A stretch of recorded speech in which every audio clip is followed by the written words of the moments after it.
Hi ആൾ, എല്ലാവർക്കും നമസ്കാരം. PSC അവേഴ്സിൻ്റെ മറ്റൊരു സെക്ഷനിലേക്ക് എല്ലാവർക്കും സ്വാഗതം.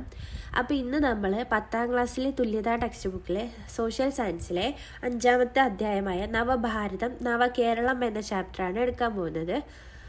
അപ്പോൾ നമുക്ക് തുടങ്ങാം. നാട്ടുരാജ്യ സംയോജനം. ബ്രിട്ടീഷുകാർ ഇന്ത്യ വിടുമ്പോൾ 600-ൽ പരം നാട്ടുരാജ്യങ്ങൾ ഇന്ത്യയിലുണ്ടായിരുന്നു. സ്വാതന്ത്ര്യ ലബ്ധിയോടുകൂടി ഈ നാട്ടുരാജ്യങ്ങളെ ഇന്ത്യൻ യൂണിയനിൽ ലയിപ്പിക്കേണ്ടത് അനിവാര്യമായി. പൊതുവായ ജനവികാരം രാജാക്കന്മാർക്കെതിരായിരുന്നു. നെഹ്റു മന്ത്രിസഭയിൽ ഉപപ്രധാനമന്ത്രിയായിരുന്ന സർദാർ വല്ലഭായ് പട്ടേലിൻ്റെയും സ്റ്റേറ്റ് ഡിപ്പാർട്ട്മെൻറ്റിൻ്റെ സെക്രട്ടറി ആയിരുന്ന മലയാളിയായ VP മേനോൻ്റെയും നേതൃത്വത്തിൽ നാട്ടുരാജാക്കന്മാരുടെ ഭരണം അവസാനിപ്പിച്ചു. അപ്പോൾ സ്റ്റേറ്റ് ഡിപ്പാർട്ട്മെൻറ്റിൻ്റെ സെക്രട്ടറി ആയിരുന്ന മലയാളിയുടെ VP മേനോൻ. പിന്നെ നെഹ്റു മന്ത്രിസഭയിൽ ഉപപ്രധാനമന്ത്രിയായിരുന്നു സർദാർ വല്ലഭായ് പട്ടേൽ. ഇവരുടെ രണ്ടുപേരുടെയും നേതൃത്വത്തിൽ നാട്ടുരാജാക്കന്മാരുടെ ഭരണം അവസാനിപ്പിച്ചു. അടുത്ത പോയിന്റ്, നാട്ടുരാജ്യങ്ങളെ ഇന്ത്യൻ യൂണിയനിൽ കൂട്ടിച്ചേർത്തു.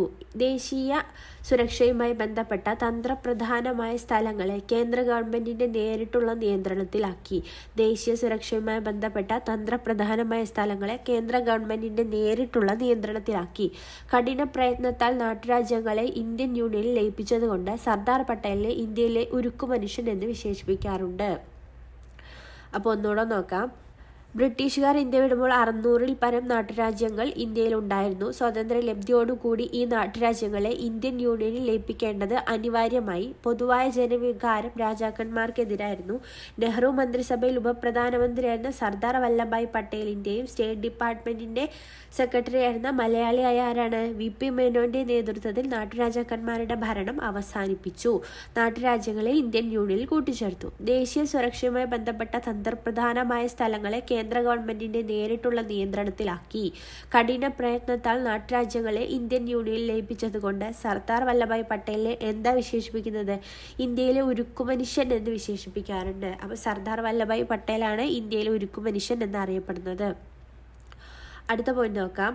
പോണ്ടിച്ചേരിയും ഗോവയും. 1947-ൽ ബ്രിട്ടീഷുകാർ ഇന്ത്യ വിട്ടു. പക്ഷേ ഫ്രാൻസ്, പോർച്ചുഗൽ എന്നീ രാജ്യങ്ങൾ തങ്ങളുടെ കൈവശമുണ്ടായിരുന്ന സ്ഥലങ്ങളിൽ നിന്ന് വിട്ടുപോകാൻ മടിച്ചു നിന്നു.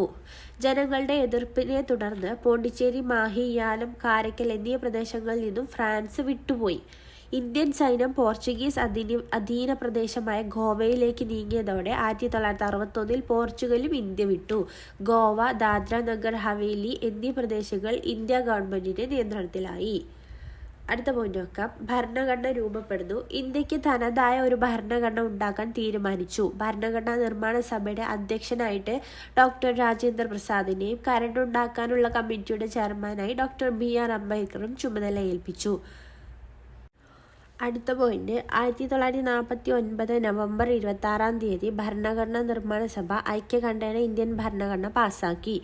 1949 നവംബർ 26 ഭരണഘടനാ നിർമ്മാണ സഭ ഐക്യകണ്ഠേന ഇന്ത്യൻ ഭരണഘടന പാസാക്കി. 1950 ജനുവരി 26 ഇന്ത്യ സ്വയം ഒരു റിപ്പബ്ലിക്കായി പ്രഖ്യാപിക്കപ്പെട്ടു. 1950 ജനുവരി 26 ഇന്ത്യ സ്വയം ഒരു റിപ്പബ്ലിക്കായി പ്രഖ്യാപിക്കപ്പെട്ടു. ഭരണഘടനയുടെ ആമുഖത്തിൽ അതിൻ്റെ അന്തസത്ത ഉൾക്കൊള്ളിച്ചിരുന്നു. അപ്പോൾ ഒന്നുകൂടെ നോക്കാം. പോണ്ടിച്ചേരിയും ഗോവയും. 1947-ൽ ബ്രിട്ടീഷുകാർ ഇന്ത്യ വിട്ടു. പക്ഷേ ഫ്രാൻസ്, പോർച്ചുഗൽ എന്നീ രാജ്യങ്ങൾ തങ്ങളുടെ കൈവശമുണ്ടായിരുന്ന സ്ഥലങ്ങളിൽ നിന്ന് വിട്ടുപോകാൻ മടിച്ചു നിന്നു. ജനങ്ങളുടെ എതിർപ്പിനെ തുടർന്ന് പോണ്ടിച്ചേരി, മാഹി, യാനം, കാരക്കൽ എന്നീ പ്രദേശങ്ങളിൽ നിന്നും ഫ്രാൻസ് വിട്ടുപോയി. ഇന്ത്യൻ സൈന്യം പോർച്ചുഗീസ് അധീന പ്രദേശമായ ഗോവയിലേക്ക് നീങ്ങിയതോടെ 1961-ൽ പോർച്ചുഗലും ഇന്ത്യ വിട്ടു. ഗോവ, ദാദ്ര നഗർ ഹവേലി എന്നീ പ്രദേശങ്ങൾ ഇന്ത്യ ഗവൺമെന്റിന്റെ നിയന്ത്രണത്തിലായി. അടുത്ത പോയിന്റ്, ഇന്ത്യക്ക് തനതായ ഒരു ഭരണഘടന ഉണ്ടാക്കാൻ തീരുമാനിച്ചു. ഭരണഘടനാ നിർമ്മാണ സഭയുടെ അധ്യക്ഷനായിട്ട് ഡോക്ടർ രാജേന്ദ്ര പ്രസാദിനെയും കരടുണ്ടാക്കാനുള്ള കമ്മിറ്റിയുടെ ചെയർമാനായി ഡോക്ടർ BR അംബേദ്കറെയും ചുമതല ഏൽപ്പിച്ചു. ഭരണഘടനാ നിർമ്മാണ സഭയുടെ അധ്യക്ഷൻ ഡോക്ടർ രാജേന്ദ്ര പ്രസാദും കരടുണ്ടാക്കാനുള്ള കമ്മിറ്റിയുടെ ചെയർമാൻ ഡോക്ടർ BR അംബേദ്കറെയും ചുമതലയേൽപ്പിച്ചു. 1949 നവംബർ 26 ഭരണഘടനാ നിർമ്മാണ സഭ ഐക്യകണ്ഠേന ഇന്ത്യൻ ഭരണഘടന പാസാക്കി. 1949 നവംബർ 26 ഭരണഘടനാ നിർമ്മാണ സഭ ഐക്യകണ്ഠേന ഇന്ത്യൻ ഭരണഘടന പാസാക്കി. 1950 ജനുവരി 26 ഇന്ത്യ സ്വയം ഒരു റിപ്പബ്ലിക്കായി പ്രഖ്യാപിക്കപ്പെട്ടു. 1950 ജനുവരി 26 ഇന്ത്യ സ്വയം ഒരു റിപ്പബ്ലിക്കായി പ്രഖ്യാപിക്കപ്പെട്ടു. ഭരണഘടനയുടെ ആമുഖത്തിൽ അതിൻ്റെ അന്തസത്ത ഉൾക്കൊള്ളിച്ചിരുന്നു. അടുത്ത പോയിന്റ് നോക്കാം. പൊതു തിരഞ്ഞെടുപ്പ്. 1952 ഇന്ത്യയിലെ ആദ്യത്തെ പൊതു തിരഞ്ഞെടുപ്പ് പൂർത്തിയായി. എന്നാണ് അപ്പോൾ ഇന്ത്യയിലെ ആദ്യത്തെ പൊതു തിരഞ്ഞെടുപ്പ് ഉണ്ടായത്? 1952 ഇന്ത്യയിലെ ആദ്യത്തെ പൊതു തിരഞ്ഞെടുപ്പ് പൂർത്തിയായി. പ്രധാനമന്ത്രി സ്ഥാനത്തേക്ക് ജവഹർലാൽ നെഹ്റുവും രാഷ്ട്രപതിയായി ഡോക്ടർ രാജേന്ദ്ര പ്രസാദും ഉപരാഷ്ട്രപതിയായി ഡോക്ടർ എസ് രാധാകൃഷ്ണനും തെരഞ്ഞെടുക്കപ്പെട്ടു. 1952 ഇന്ത്യയിലെ ആദ്യത്തെ പൊതു തിരഞ്ഞെടുപ്പ് പൂർത്തിയായി. പ്രധാനമന്ത്രി സ്ഥാനത്തേക്ക് ജവഹർലാൽ നെഹ്റുവും രാഷ്ട്രപതിയായിട്ട് ഡോക്ടർ രാജേന്ദ്ര പ്രസാദും ഉപരാഷ്ട്രപതി ഡോക്ടർ എസ് രാധാകൃഷ്ണനും തെരഞ്ഞെടുക്കപ്പെട്ടു. അടുത്ത പോയിന്റ്, സംസ്ഥാന പുനഃസംഘടന. ഇന്ത്യയുടെ ഭാഗമായ നാട്ടുരാജ്യങ്ങളെ വ്യത്യസ്ത സംസ്ഥാനങ്ങളാക്കി പുനഃസംഘടിപ്പിക്കുന്നതിനും ഒരു വലിയ പ്രശ്നമായിരുന്നു. അപ്പോൾ ഇന്ത്യയുടെ ഭാഗമായ നാട്ടുരാജ്യങ്ങളെ വ്യത്യസ്ത സംസ്ഥാനങ്ങളാക്കി പുനഃസംഘടിപ്പിക്കുന്നത് ഒരു വലിയ പ്രശ്നമായിരുന്നു. ഭാഷയെ അടിസ്ഥാനമാക്കി സംസ്ഥാനങ്ങളെ പുനഃസംഘടിപ്പിക്കാൻ തീരുമാനിച്ചു. 1956 നവംബർ 1 ഇന്ത്യൻ പാർലമെന്റ് പാസാക്കിയ സംസ്ഥാന പുനഃസംഘടനാ നിയമം പ്രാബല്യത്തിൽ വന്നത്. എന്നാണ് 1956 നവംബർ 1 ഇന്ത്യൻ പാർലമെന്റ് പാസാക്കിയ സംസ്ഥാന പുനഃസംഘടനാ നിയമം പ്രാബല്യത്തിൽ വന്നത്. ഭാഷയെ അടിസ്ഥാനമാക്കി സംസ്ഥാനങ്ങളെ പുനഃസംഘടിപ്പിക്കാൻ തീരുമാനിച്ചു. 1956 നവംബർ 1 ഇന്ത്യൻ പാർലമെന്റ് പാസാക്കിയ സംസ്ഥാന പുനഃസംഘടനാ നിയമം പ്രാബല്യത്തിൽ വന്നത്. ഇതിന് പ്രകാരം 14 സംസ്ഥാനങ്ങളും 6 കേന്ദ്രഭരണ പ്രദേശങ്ങളാണ് നിലവിൽ വന്നത്. അടുത്ത പോയിന്റ് നോക്കാം. സമ്പദ് വ്യവസ്ഥ. സ്വാതന്ത്ര്യാനന്തര ഇന്ത്യ മുതലാളിത്തത്തെയും സോഷ്യലിസത്തെയും സമന്വയിപ്പിച്ച് ഒരു മിശ്ര സമ്പദ് വ്യവസ്ഥയ്ക്ക് രൂപം നൽകി. സ്വാതന്ത്ര്യാനന്തര ഇന്ത്യ മുതലാളിത്തത്തെയും സോഷ്യലിസത്തെയും സമന്വയിപ്പിച്ച് ഒരു മിശ്ര സമ്പദ് വ്യവസ്ഥയ്ക്ക് രൂപം നൽകി. സോവിയറ്റ് യൂണിയനിൽ നിലനിന്നിരുന്ന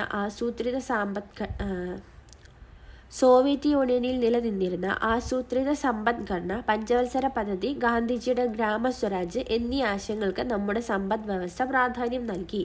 അടുത്ത പോയിന്റ്, വ്യത്യസ്ത വികസന പദ്ധതികൾക്ക് സ്വതന്ത്ര ഇന്ത്യ പ്രാധാന്യം കൊടുത്തു. പ്രധാനമന്ത്രി ജവഹർലാൽ നെഹ്റുവിന്റെ അധ്യക്ഷതയിൽ ആസൂത്രണ കമ്മീഷൻ നിലവിൽ വന്നു.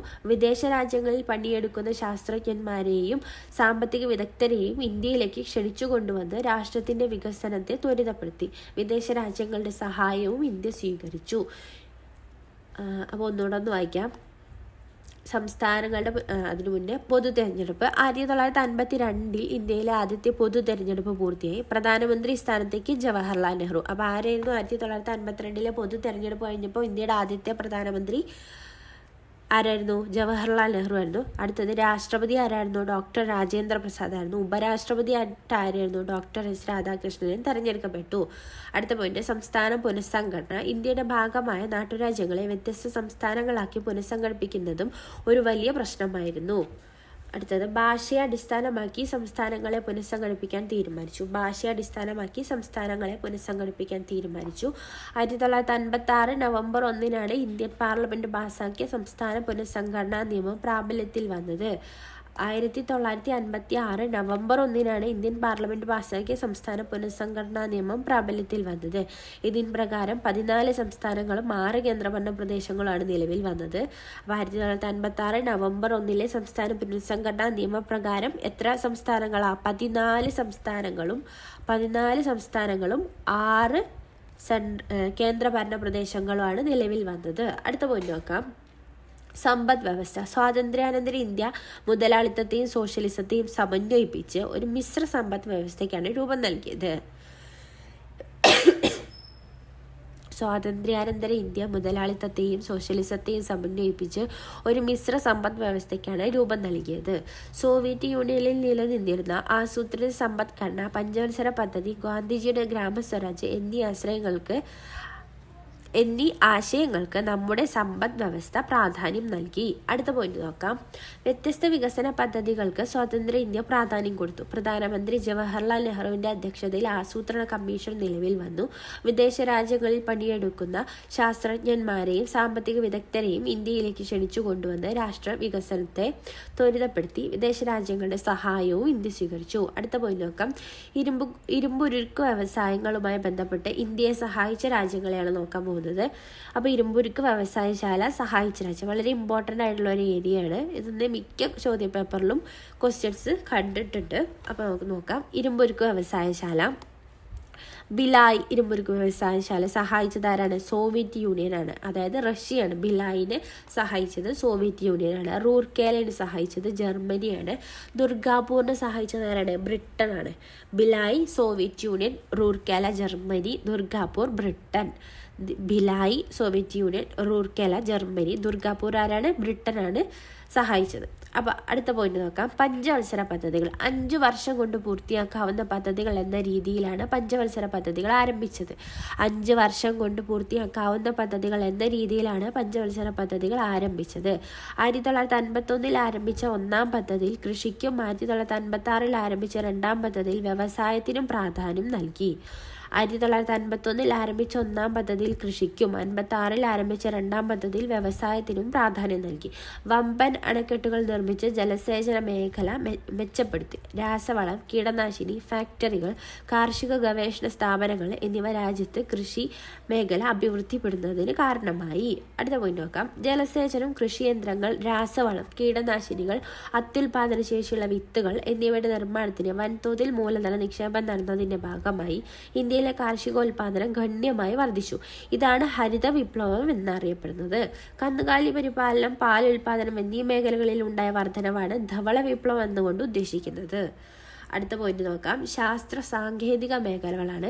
സ്വാതന്ത്ര്യാനന്തര ഇന്ത്യ ശാസ്ത്ര സാങ്കേതിക രംഗങ്ങളിൽ മികവ് കൈവരിച്ചു. തുടർച്ചയായ വികസനത്തിനായി നിരവധി ഗവേഷണ സ്ഥാപനങ്ങൾ നിലവിൽ വന്നു. ശാസ്ത്ര വ്യവസായിക ഗവേഷണ സമിതി CSIR, council of scientific and industrial research, പിന്നെ അടുത്തത് ഇന്ത്യൻ കാർഷിക ഗവേഷണ സമിതി ICAR, Indian council four agriculture research. അടുത്തത് ഇന്ത്യൻ മെഡിക്കൽ ഗവേഷണ സമിതി ICMR, Indian council of medical research. ശാസ്ത്ര വ്യവസായിക ഗവേഷണ സമിതിയുടെ പദ്ധതികൾക്ക് നേതൃത്വം നൽകിയ ഹോമി ജഹാംഗീർ ബാബയും SN ഭട്നാഗറുമായിരുന്നു. അപ്പോൾ ഒന്നുകൂടെ നോക്കാം. ഇരുമ്പുരുക്ക് വ്യവസായശാലയും സഹായിച്ച രാജ്യങ്ങളുമാണ്. ഭിലായിനെ സഹായിച്ചത് ആരാണ്? സോവിയറ്റ് യൂണിയനാണ്. റൂർക്കേലയെ സഹായിച്ചത് ജർമ്മനിയാണ്. ദുർഗാപൂരിനെ സഹായിച്ചത് ബ്രിട്ടനാണ്. അടുത്ത പോയിന്റ് നോക്കാം. പഞ്ചവത്സര പദ്ധതികൾ. 5 വർഷം കൊണ്ട് പൂർത്തിയാക്കാവുന്ന പദ്ധതികൾ എന്ന രീതിയിലാണ് പഞ്ചവത്സര പദ്ധതികൾ ആരംഭിച്ചത്. അപ്പോൾ 1951 ആരംഭിച്ച 1-ാം പഞ്ചവത്സര പദ്ധതിയിൽ കൃഷിക്കും 1956 ആരംഭിച്ച 2-ാം പഞ്ചവത്സര പദ്ധതിയിൽ വ്യവസായത്തിനുമാണ് പ്രാധാന്യം നൽകിയത്. അപ്പോൾ എത്ര കാലം ഉള്ളതാണ് പഞ്ചവത്സര പദ്ധതി? 5 വർഷം കൊണ്ട് പൂർത്തിയാക്കാവുന്ന പദ്ധതികൾ എന്ന രീതിയിലാണ് പഞ്ചവത്സര പദ്ധതികൾ ആരംഭിച്ചത്. എന്നായിരുന്നു ആദ്യത്തെ പഞ്ചവത്സര പദ്ധതി തുടങ്ങിയത്? 1951 അതിൽ എന്തിനായിരുന്നു പ്രാധാന്യം? കൃഷിക്കായിരുന്നു. 2-ാമത്തെ പഞ്ചവത്സര പദ്ധതി എന്നാ 1956 ആരംഭിച്ച 2-ാം പഞ്ചവത്സര പദ്ധതിയിൽ വ്യവസായത്തിനും പ്രാധാന്യം നൽകി. വമ്പൻ അണക്കെട്ടുകൾ നിർമ്മിച്ച് ജലസേചന മേഖല മെച്ചപ്പെടുത്തി. രാസവളം, കീടനാശിനി ഫാക്ടറികൾ, കാർഷിക ഗവേഷണ സ്ഥാപനങ്ങൾ എന്നിവ രാജ്യത്ത് കൃഷി മേഖല അഭിവൃദ്ധിപ്പെടുത്തുന്നതിന് കാരണമായി. അടുത്ത പോയിന്റ് നോക്കാം. ജലസേചനം, കൃഷിയന്ത്രങ്ങൾ, രാസവളം, കീടനാശിനികൾ, അത്യുൽപാദന ശേഷിയുള്ള വിത്തുകൾ എന്നിവയുടെ നിർമ്മാണത്തിന് വൻതോതിൽ മൂലധന നിക്ഷേപം നടന്നതിന്റെ ഭാഗമായി ഇന്ത്യയിലെ കാർഷികോൽപാദനം ഗണ്യമായി വർദ്ധിച്ചു. ഇതാണ് ഹരിത വിപ്ലവം എന്നറിയപ്പെടുന്നത്. അപ്പം ജലസേചനം, കൃഷിയന്ത്രങ്ങൾ, രാസവളം, കീടനാശിനികൾ, അത്യുൽപാദന ശേഷിയുള്ള വിത്തുകൾ എന്നിവയുടെ നിക്ഷേപം നടന്നതിന്റെ ഭാഗമായിട്ട് എന്താണ്? ഇന്ത്യയിലെ കാർഷികോൽപാദനം ഗണ്യമായിട്ട് വർദ്ധിച്ചു. ഇതിന്റെ പേരാണ് എന്ത്? ഹരിത വിപ്ലവം എന്നറിയപ്പെടുന്നു. അടുത്തത് കന്നുകാലി പരിപാലനം, പാലുൽപാദനം എന്നീ മേഖലകളിലുണ്ടായ വൻ വർധനവാണ് ധവള വിപ്ലവം എന്നതുകൊണ്ട് ഉദ്ദേശിക്കുന്നത്. അടുത്ത പോയിന്റ് നോക്കാം. ശാസ്ത്ര സാങ്കേതിക മേഖലകളാണ്. സ്വാതന്ത്ര്യാനന്തര ഇന്ത്യ ശാസ്ത്ര സാങ്കേതിക രംഗങ്ങളിൽ മികവ് കൈവരിച്ചു. തുടർച്ചയായ വികസനത്തിനായി നിരവധി ഗവേഷണ സ്ഥാപനങ്ങൾ നിലവിൽ വന്നു. അടുത്തത് ശാസ്ത്ര വ്യവസായിക ഗവേഷണ സമിതി CSIR, council of scientific and industrial research. Indian കാർഷിക ഗവേഷണ സമിതി ICAR, Indian council four agriculture research. അടുത്തത് ഇന്ത്യൻ മെഡിക്കൽ ഗവേഷണ സമിതി ICMR, Indian council of medical research. ശാസ്ത്ര വ്യവസായിക ഗവേഷണ സമിതിയുടെ പദ്ധതികൾക്ക് നേതൃത്വം നൽകിയത് ഹോമി ജഹാംഗീർ ബാവയും SN ഭട്നാഗറുമായിരുന്നു. അപ്പോൾ അടുത്ത പോയിന്റ് നോക്കാം. ശാസ്ത്ര മേഖലയിൽ ഏറ്റവും മികച്ച ലബോറട്ടറികൾ ഉൾപ്പെടുന്ന ഗവേഷണ സ്ഥാപനങ്ങൾ വേണമെന്ന ആശയത്തെ മുൻനിർത്തിയാണ് ഇന്ത്യയിൽ 5 IITകൾ, ഇന്ത്യൻ ഇൻസ്റ്റിറ്റ്യൂട്ട് ഓഫ് ടെക്നോളജികൾ ആരംഭിച്ചത്. അപ്പോൾ ഇത് അടുത്ത പോയിന്റ്. വിദ്യാഭ്യാസ മേഖല. സ്വതന്ത്ര ഇന്ത്യൻ സർക്കാർ വിദ്യാഭ്യാസ മേഖലയിലെ പരിഷ്കരണത്തിനായി 1948 ഡോക്ടർ S. രാധാകൃഷ്ണന്റെ നേതൃത്വത്തിൽ ഒരു ഉന്നത വിദ്യാഭ്യാസ കമ്മീഷനെ നിയമിച്ചു. സെക്കൻഡറി വിദ്യാഭ്യാസ മേഖലയെക്കുറിച്ച് ലക്ഷ്മണസ്വാമി മുതലിയാരുടെ നേതൃത്വത്തിൽ മറ്റൊരു കമ്മീഷൻ നിയമിതനായി. വിദ്യാഭ്യാസ മേഖലയിൽ സമഗ്രമായ മാറ്റങ്ങൾ നിർദ്ദേശിച്ച കോത്താരി കമ്മീഷൻ രൂപീകൃതമായത് 1964 അപ്പോൾ അടുത്ത പോയിന്റ് നോക്കാം. വിദ്യാഭ്യാസത്തിന്റെ മേൽനോട്ടം കേന്ദ്ര ഗവൺമെന്റിന്റെ കീഴിലുള്ള മാനവ വിഭവശേഷി വികസന വകുപ്പിന്റെ കീഴിലാണ്. വിദ്യാഭ്യാസത്തിന്റെ മേൽനോട്ടം കേന്ദ്ര ഗവൺമെന്റിന്റെ കീഴിലുള്ള മാനവ വിഭവശേഷി വികസന വകുപ്പിന്റെ കീഴിലാണ്. സംസ്ഥാനങ്ങളിൽ വിദ്യാഭ്യാസ മന്ത്രി, വകുപ്പ് സെക്രട്ടറി എന്നിവർ നേതൃത്വം നൽകുന്നു. സംസ്ഥാനങ്ങളിലെ വിദ്യാഭ്യാസ മന്ത്രി, വകുപ്പ് സെക്രട്ടറി എന്നിവരാണ് നേതൃത്വം നൽകുന്നത്. SSA, RMSA എന്നീ പ്രൊജക്റ്റുകൾ ഇപ്പോൾ സംസ്ഥാന തലത്തിൽ യോജിപ്പിച്ച് സമഗ്ര ശിക്ഷ കേരളം എന്ന പേരിൽ പ്രവർത്തിക്കുന്നു. യൂണിഫോം, ഉച്ചഭക്ഷണം, പെൺകുട്ടികളുടെ വിദ്യാഭ്യാസം, പ്രത്യേക പരിഗണന വേണ്ട കുട്ടികളുടെ വിദ്യാഭ്യാസം എന്നിവയിൽ ഈ പ്രൊജക്റ്റ് ശ്രദ്ധ കൊടുക്കുന്നു. 2009 വിദ്യാഭ്യാസ അവകാശ നിയമം 6 വയസ്സ് മുതൽ 14 വയസ്സ് വരെയുള്ള കുട്ടികൾക്ക് വിദ്യാഭ്യാസം മൗലിക അവകാശമാക്കി. കുട്ടികൾക്കുള്ള പാഠപുസ്തകങ്ങൾ തയ്യാറാക്കുന്നതിന് ദേശീയ തലത്തിൽ NCERT-യും സംസ്ഥാന തലത്തിൽ SCERT-യുമാണ് പ്രവർത്തിക്കുന്നത്. അടുത്ത പോയിന്റ് നോക്കാം. വിദേശ നയത്തെക്കുറിച്ചാണ്. ഇന്ത്യക്ക് സ്വാതന്ത്ര്യം കിട്ടുന്ന കാലത്ത് ലോകത്ത് 2 ശാക്തിക ചേരികൾ രൂപപ്പെടാൻ തുടങ്ങിയിരുന്നു. അമേരിക്കയുടെ നേതൃത്വത്തിലുള്ള മുതലാളിത്ത ചേരിയും സോവിയറ്റ് യൂണിയന്റെ നേതൃത്വത്തിലുള്ള കമ്മ്യൂണിസ്റ്റ് ചേരിയും. ഇന്ത്യ മേൽപ്പറഞ്ഞ 2 ചേരികളെയും പിണക്കാതെ 2 ചേരിയിലും ചേരാത്ത ഒരു വിദേശ നയമാണ് സ്വീകരിച്ചത്. ഇതാണ് ചേരി ചേരാ നയം. അപ്പോൾ ഒന്നുകൂടെ നോക്കാം.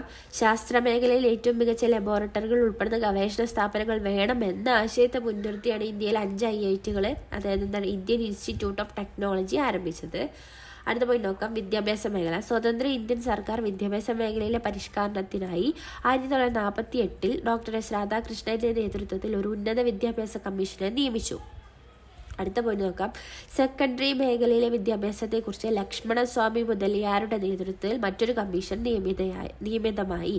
അടുത്ത പോയിന്റ് വിദ്യാഭ്യാസ മേഖലയിൽ സമഗ്രമായ മാറ്റങ്ങൾ നിർദ്ദേശിച്ച കോത്താരി കമ്മീഷൻ രൂപീകൃതമായത് എന്നാണ്?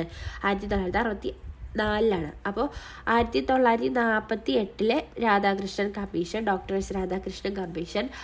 പിന്നെ എന്താണ്? സെക്കൻഡറി വിദ്യാഭ്യാസ മേഖലയെ കുറിച്ച് പഠിക്കാൻ ലക്ഷ്മണസ്വാമി മുതലിയാരുടെ നേതൃത്വത്തിൽ കമ്മീഷൻ വന്നു. പിന്നെ വിദ്യാഭ്യാസ മേഖലയിൽ സമഗ്രമായ മാറ്റങ്ങൾ നിർദ്ദേശിച്ച കമ്മീഷനാണ് കോത്താരി കമ്മീഷൻ. അത് 1964 കോത്താരി കമ്മീഷൻ.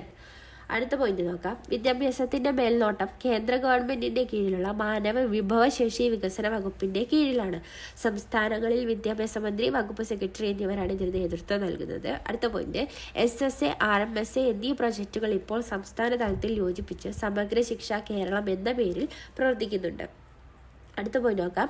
യൂണിഫോം, ഉച്ചഭക്ഷണം, പെൺകുട്ടികളുടെ വിദ്യാഭ്യാസം, പ്രത്യേക പരിഗണന വേണ്ട കുട്ടികളുടെ വിദ്യാഭ്യാസം എന്നിവയിൽ ഈ പ്രൊജക്റ്റ് ശ്രദ്ധ കൊടുത്തു. 2009 വിദ്യാഭ്യാസ അവകാശ നിയമം 6 വയസ്സ് മുതൽ 14 വയസ്സ് വരെയുള്ള കുട്ടികൾക്ക് വിദ്യാഭ്യാസം മൗലിക അവകാശമാക്കി.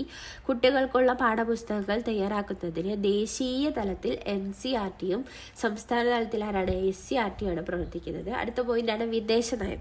ഇന്ത്യക്ക് സ്വാതന്ത്ര്യം കിട്ടുന്ന കാലത്ത് ലോകത്ത് 2 ശാക്തിക ചേരികൾ രൂപപ്പെടാൻ തുടങ്ങിയിരുന്നു. അത് ഏതൊക്കെയാണ്? അമേരിക്കയുടെ മുതലാളിത്ത ചേരിയും സോവിയറ്റ് യൂണിയന്റെ നേതൃത്വത്തിലുള്ള കമ്മ്യൂണിസ്റ്റ് ചേരിയും. ഇന്ത്യ മേൽപ്പറഞ്ഞ 2 ചേരികളെയും പിണക്കാതെ 2 ചേരിയിലും ചേരാത്ത ഒരു വിദേശ നയമാണ് സ്വീകരിച്ചത്. ഇതാണ് ചേരി ചേരാ നയം. അടുത്ത പോയിന്റ് നോക്കാം. ഇന്ത്യയുടെ വിദേശ നയത്തിന്റെ പ്രധാന തത്വങ്ങൾ എന്തൊക്കെയാണെന്ന് നോക്കാം. സാമ്രാജ്യത്വത്തോടും കൊളോണിയൽ വ്യവസ്ഥയോടുമുള്ള എതിർപ്പ്, വംശീയവാദത്തോടുള്ള വിദ്വേഷം, ഐക്യരാഷ്ട്ര സംഘടനയിലുള്ള വിശ്വാസം, സമാധാനപരമായ സഹവർത്തിത്വം, പഞ്ചശീല തത്വങ്ങൾ, വിദേശ സഹായത്തിന്റെ ആവശ്യകതയിലുള്ള ഊന്നല്, ചേരിചേരാ നയമൊക്കെയാണ് ഇന്ത്യയുടെ വിദേശ നയത്തിന്റെ പ്രധാന തത്വങ്ങൾ. അടുത്ത പോയിന്റ് നോക്കാം. പഞ്ചശീല തത്വങ്ങൾ. 1954 ചൈനയുമായി ഒപ്പിട്ട കരാറാണ് പഞ്ചശീല തത്വങ്ങൾ. അവ താഴെ കൊടുത്തിരിക്കുന്നു. എന്തൊക്കെയാണ് നോക്കാം. രാജ്യത്തിന്റെ അതിർത്തിയും പരമാധികാരവും പരസ്പരം അംഗീകരിക്കുക, പരസ്പരം ആക്രമിക്കാതിരിക്കുക, ആഭ്യന്തര കാര്യങ്ങളിൽ പരസ്പരം ഇടപെടാതിരിക്കുക, സമത്വവും പരസ്പര സഹായവും പുലർത്തുക. അടുത്ത പോയിന്റാണ് സമാധാനപരമായ സഹവർത്തിത്വം പാലിക്കുക.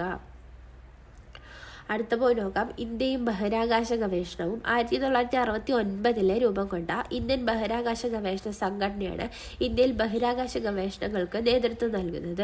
തിരുവനന്തപുരത്തെ തുമ്പയിലാണ് ഇന്ത്യയിലെ ആദ്യത്തെ റോക്കറ്റ് വിക്ഷേപണ കേന്ദ്രം ആരംഭിച്ചത്. കാലാവസ്ഥ, വാർത്താവിനിമയം, കൃഷി, വിദ്യാഭ്യാസം തുടങ്ങിയ മേഖലകളുടെ വികസനത്തിന് ഇന്ത്യയിലെ ബഹിരാകാശ ഗവേഷണം തുടക്കം കുറിച്ചു. ഇന്ത്യ ആദ്യമായിട്ട് വിക്ഷേപിച്ച ഉപഗ്രഹം ഏതാണ്? ആര്യഭട്ടാണ്. അപ്പോൾ ഇന്ത്യ ആദ്യമായിട്ട് വിക്ഷേപിച്ച ഉപഗ്രഹമാണിത് ആര്യഭട്ട. അടുത്ത പോയിന്റ്, മിസൈൽ സാങ്കേതിക വിദ്യയിലും ഇന്ത്യ പുരോഗതി കൈവരിച്ചു. അഗ്നി, പൃഥ്വി, നാഗ് തുടങ്ങിയവ ഇന്ത്യ വികസിപ്പിച്ച മിസൈലുകളാണ്.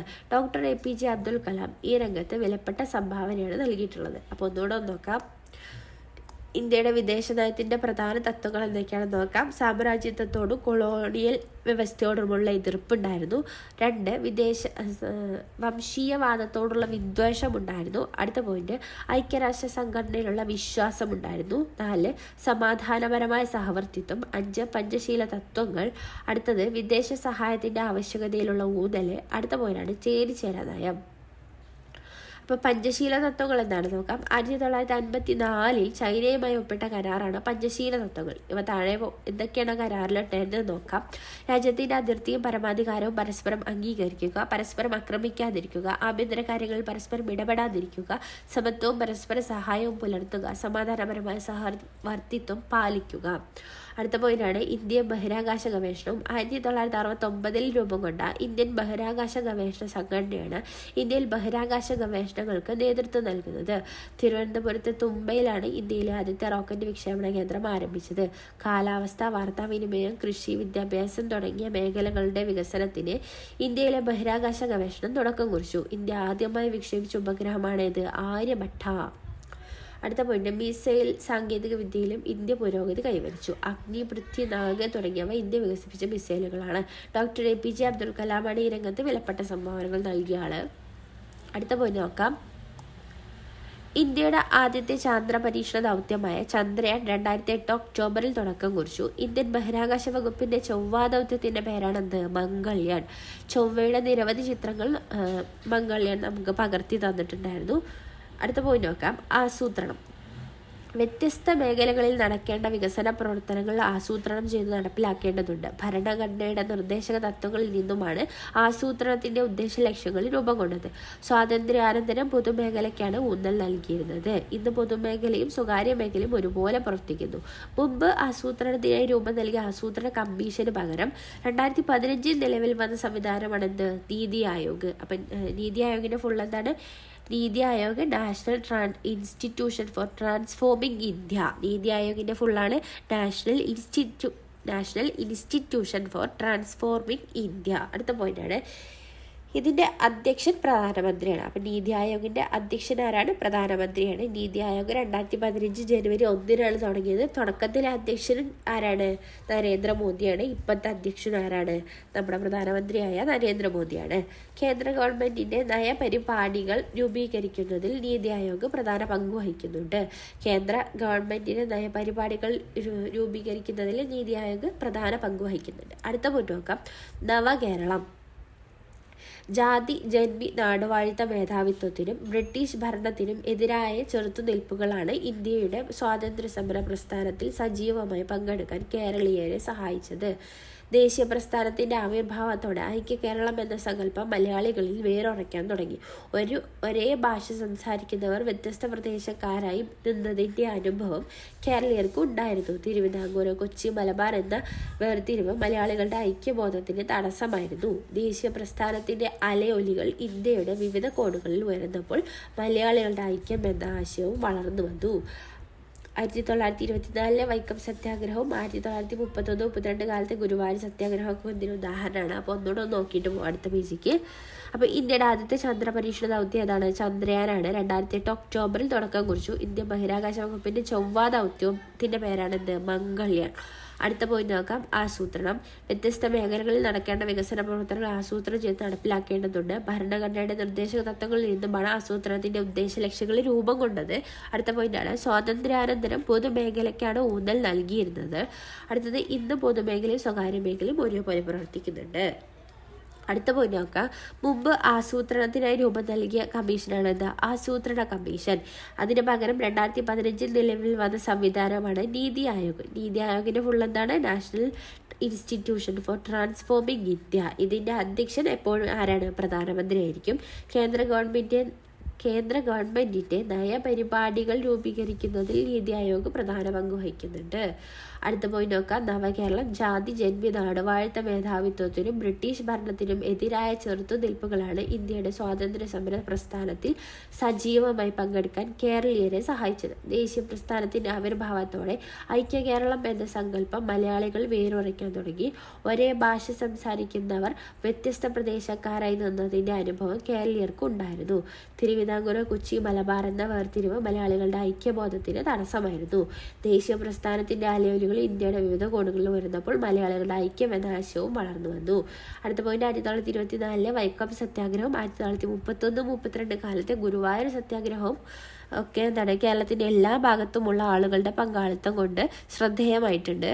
അടുത്ത പോയിന്റ് ഐക്യ കേരളം എന്ന ആശയം ശക്തിപ്പെട്ടു. 1945 ഐക്യ കേരള രൂപീകരണത്തെക്കുറിച്ച് ചർച്ച ചെയ്യാൻ ഒരു കമ്മിറ്റി രൂപീകരിച്ചു. ഇതിൻ്റെ അടിസ്ഥാനത്തിൽ 1947 തൃശ്ശൂരിൽ വെച്ച് ഐക്യ കേരള കൺവെൻഷൻ നടന്നു. അപ്പോൾ എന്തായിരുന്നു ഐക്യ കേരള കൺവെൻഷൻ? തൃശ്ശൂരിൽ വെച്ച് നടന്നത് 1947. 1949 ജൂലൈ 1 തിരുവിതാംകൂറും കൊച്ചിയും സംയോജിപ്പിക്കപ്പെട്ടു. ഇന്ത്യൻ പാർലമെന്റ് 1956 നവംബർ 1 ഭാഷാടിസ്ഥാനത്തിൽ സംസ്ഥാനങ്ങളെ രൂപീകരിക്കുന്ന നിയമം ഉണ്ടാക്കിയതോടെ കേരളം മലയാളികളുടെ സംസ്ഥാനമായിട്ട് മാറി. അപ്പോൾ ഒന്നുകൂടെ നോക്കാം. 1924 വൈക്കം സത്യാഗ്രഹവും 31-32 കാലത്തെ ഗുരുവായൂർ സത്യാഗ്രഹവും കേരളത്തിൻ്റെ എല്ലാ ഭാഗത്തുമുള്ള ആളുകളുടെ പങ്കാളിത്തം കൊണ്ട് വളരെ ശ്രദ്ധ നേടിയിട്ടുണ്ട്. അടുത്ത പോയിന്റ് ഐക്യ കേരളം എന്ന ആശയം ശക്തിപ്പെട്ടു. 1945 ഐക്യ കേരള രൂപീകരണത്തെക്കുറിച്ച് ചർച്ച ചെയ്യാൻ ഒരു കമ്മിറ്റി രൂപീകരിച്ചു. ഇതിൻ്റെ അടിസ്ഥാനത്തിൽ 1947 തൃശ്ശൂരിൽ വെച്ച് ഐക്യ കേരള കൺവെൻഷൻ നടന്നു. 1949 ജൂലൈ 1 തിരുവിതാംകൂറും കൊച്ചിയും സംയോജിപ്പിക്കപ്പെട്ടു. ഇന്ത്യൻ പാർലമെന്റ് 1956 നവംബർ 1 ഭാഷാടിസ്ഥാനത്തിൽ സംസ്ഥാനങ്ങളെ രൂപീകരിക്കുന്ന നിയമം ഉണ്ടാക്കിയതോടെ കേരളം മലയാളികളുടെ സംസ്ഥാനമായിട്ട് മാറി. അടുത്ത പോയിന്റ് നോക്കാം. ചില വ്യവസായശാലകളുടെ പേരുകളാണ്. Paper mill Punalur paper മില്ലാണ്. Paper mill എവിടെയാണ്? പുനലൂരിലാണ്. Fact FACT കളമശ്ശേരിയിലാണ്. Ceramics കുണ്ടറയിലാണ്. Tata oil mills കൊച്ചിയിലാണ്. ഒന്നുകൂടെ നോക്കാം. Paper mill പുനലൂരിലാണ്. നമ്മൾ പുനലൂർ പേപ്പർ മില്ല് എന്ന് പറയലില്ലേ, അതാണ് കേട്ടോ. Fact Kalamassery, ceramics Kundara, Tata oil mills കൊച്ചിയിലാണ്. എല്ലാവർക്കും നമ്മുടെ ക്ലാസ്സുകളൊക്കെ ഇഷ്ടപ്പെടുന്നുണ്ടെന്ന് വിചാരിക്കുന്നു. നിങ്ങൾക്ക് നമ്മുടെ ഒക്കെ ഇഷ്ടപ്പെട്ടാൽ നിങ്ങൾ ലൈക്ക് ചെയ്യൂ, ഷെയർ ചെയ്യൂ, കമൻറ്റ് ചെയ്യൂ. നിങ്ങളുടെ അഭിപ്രായങ്ങളും നിർദ്ദേശങ്ങളൊക്കെ കമൻറ്റ് ബോക്സിൽ അറിയിക്കൂ. പിന്നെ ചാനലിൽ ഇതുവരെ സബ്സ്ക്രൈബ് ചെയ്തിട്ടില്ലെങ്കിൽ സബ്സ്ക്രൈബ് ചെയ്യൂ. Thank you. Have A nice day.